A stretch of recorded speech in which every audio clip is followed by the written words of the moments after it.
So guys, I am going to also piggyback off of my last video that was focusing on the Liberators series for Digimon, but I'm going to talk about the Liberators characters and how they've been treated, because I do believe that Bandai's actually been doing a good job at treating the characters well. Now, some people don't care, but I actually do, because if you give the characters good support, this also means that if you're playing the card game, you're getting good support as well.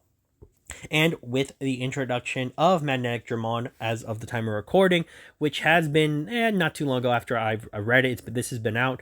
The interesting thing is that I really enjoy Mineral. So Mineral as a deck, one of my more interesting decks, and because of Magnetic Dramon being released, this is at the time the current third level 7 that's been released for the Liberator decks. So the reason this is important is that many of the Liberator strategies are getting their full out releases, mean they're getting everything from their egg all the way to level 7, and it's about time. But it's really cool that it's been woven into the story this way, because it showcases that the character decks still have some more design to go through to get to the full level, as we have seen, as EX10 will carry Magnetic Dramon and everything else for Sinister Order, like the Black War Greymon stuff. The point is that Bandai has been going out of their way to make sure they've been treating the characters well, as their decks are going to be fully completed, having multiple waves of support at this point and conjoining support to fill them out. I really do like that. Now, talking about it in the case of the others, I think it's really cool that we still can expect, at least for the comic, 3 more level 7s, I believe. So obviously Violets, Owens, and then finally we will get Shotos at some point, which is going to be really cool, because I wonder what they're going to do.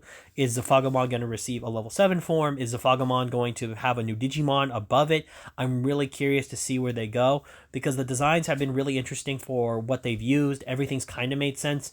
Nia Bootmon was kind of a weird thing as a level 7, because it's very different from Sandromon, but I do like the fact that something like Ariamon really does fit the kind of aesthetic of the mermaid, aqua, ocean characters of the actual aqua typing, or the sea animal, that type of stuff. And additionally, Magnetic Dramon is a little weird, but I do get the point. Magnetic Dramon really does feel the elements of what they were kind of going with, as I didn't realize it until I thought about it, but the Sonorizamon line with Clothes is really supposed to focus on machines, sand, and the evolution that Clothes takes as an artificial being to be more human. So I kind of understand why Magnetic Dramon is the way it is, because it's the thing that unites the earth, minerals, to technology and stuff. It is the magnetic pull that machines can create, and I get that. That's actually kind of cool. So I like that. But like I said, we are waiting for Necromon's, Medusamon, and Zafagamon's final evolutions in level 7s, and I do think this is going to be very interesting, because there is just a lot more that we can get for these strategies, especially for Necromon and its ability to work with the ghost typing. I think that needs more development. Medusamon's actually pretty strong, and then Zafagamon and the bird dragons are already really cool, but definitely be really cool to make sure that they get it. But the point is, all of these characters and their decks have received support. They have multiple tamers. They have received the ability to be more playable. I'm not saying they're tier 1 decks, by the way, because if you're a meta Digimon player, you'll understand that not all these decks are the greatest at all. But the point is, there is definitely showcasing that these cards are definitely going up in terms of the usability, and Bandai is really showcasing that they want these cards to go and do what they can. So I really love that.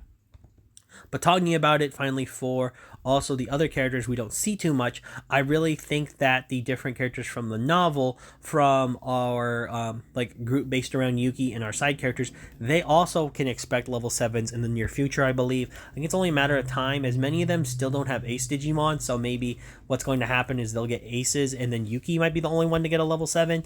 But the point is, these are also strong candidates for getting level 7 Digimon in the future, as I do think their decks definitely can stand for some more support, especially Royal Base being as unique as it is. It definitely could need some more support, but all of the actual typings could see some support in play.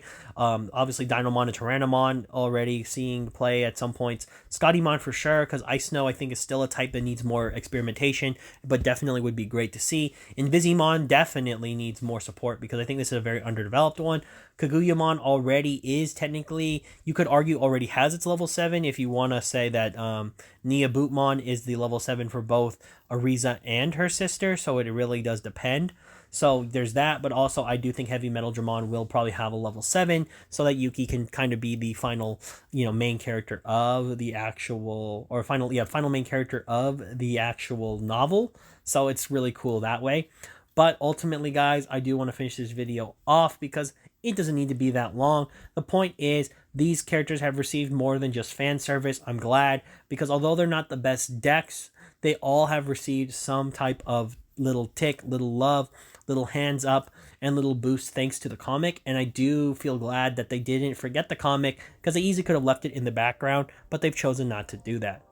But guys, as always, let me know down below in the comments what you think. If you feel like there needs to be more development, let me know. Tell me what your favorite design is of the Digimon Liberators characters. And as always, I'm Brad from the Ad Army signing off, and for all of you out there, to sign on.